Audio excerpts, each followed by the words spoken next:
ng soft drinks. Mayroon ding litid na pinalambot hanggang sa maging malagkit at makunat. Inilatag ko sa sangkalan na para bang libre lang ang mga ito. Habang patuloy ko itong ginagalaw, lalong tumindi ang sariwa at mabangong amoy nito. Binalot nito ang buong eskinita. Sunod-sunod ang paglunok ng laway ng mga tao sa paligid. Isang di kapanipaniwalang ideya ang pumasok sa isip ng lahat. Kung gagamitin ng ganito karaming primera klaseng sangkap para lang sa isang sinangag. Mukhang hindi na talaga mahal kung ibebenta ito ng 10,000. Pagkatapos kong kunin ang mga sangkap, sinimulan ko na ang metikulosong paghahanda. Makikita ninyong kumuha ako ng kutsilyo. Gamit ang kanang kamay, dahan-dahan kong diniinan ng matabang abalone. Tinanggal ko ang mga gilid-gilid nito sa harap, likod, at tagiliran. Dinagdagan ko pa ng 2 hiwa sa itaas at ibaba.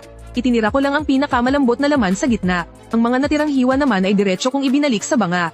Pagkatapos, kinuha ko ang naiwang pinakagitnang laman. At hiniwa ito sa mananipis na piraso na may 3 mm ang kapal. Kasunod nito, mabilis ko itong hiniwa ng paaba at ginawang maliliit na cube. Ganyang kaprimera klaseng abalone, basta mo nalang hiniwang maliliit. Paano ka gagawa ng sinangag kung hindi hihiwin ng maliliit? Ang ganito kasarap na abalone, sapat ng papakin para masiyahan ka. Kung gagamitin sa sinangag, isa itong malaking pag-aaksaya. Hindi ko siya pinansin at nagpatuloy lang sa paghiwa ng sea cucumber at litid. Grabe ang galing niyang maghiwa, kahit na nanghihinayang pa rin yung mataba sa malaking abalone. Bumilib pa rin siya nang makita ang pambihirang galing nito sa paghiwa. Ang bilis ng hiwa, pero hindi ang bilis ang mahalaga. Ang mahalaga ay pantay-pantay ang hiwa. Tingnan niyo ang laki ng bawat piraso ng sangkap. Halos lahat ay kasing eksakto na parang sinukat gamit ang ruler. Pero ang pinakamahirap talagang ihanda ay itong mga litid. Ang sangkap na to, kailangang palambutan ng husto para sumarap. Pero kung sobrang lambot naman, mahirap nang hiwain ng maliliit. Kaya dapat sakto lang ang pagkakaluto, para makuha ang tamang texture. Pagkatapos marinig ang propesyonal na paliwanag ng mataba, kahit hindi naiintindihan ng mga nanonood, sunod-sunod pa rin ang kanilang paghanga. Mabilis kong natapos ihanda ang mga hiniwang seafood. Tumalikod ako at kumuha ng 4 na sariwang itlog mula sa freezer. Kumuha pa ng isang mangkok na walang laman. Pagkatapos, binasag ang itlog.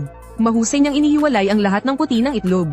Ang matingkad na pula lang ng itlog ang ibinuhos niya sa kanin. Pagkatapos, hinalo niyang mabuti ang pula ng itlog at ang mga butil ng kanin. Hanggang sa ang bawat butil ay naging kulay ginto at kaitakam-takam.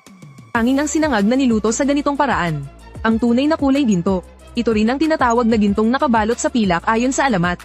Sa sandaling tuluyan nang nahalo ang kanin, lahat ng tao sa paligid ay sabay-sabay na napalunok ng laway. Itong bagong halong kanin, bawat butil ay dikit na nababalot ng gininto ang itlog.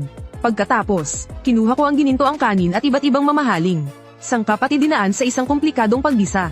Pagkatapos noon, maingat na itinaob ang sinangag sa gintong mangkok na may tatak na walang hanggang buhay. Sa huli, kumuha ako ng isang kutserang ginto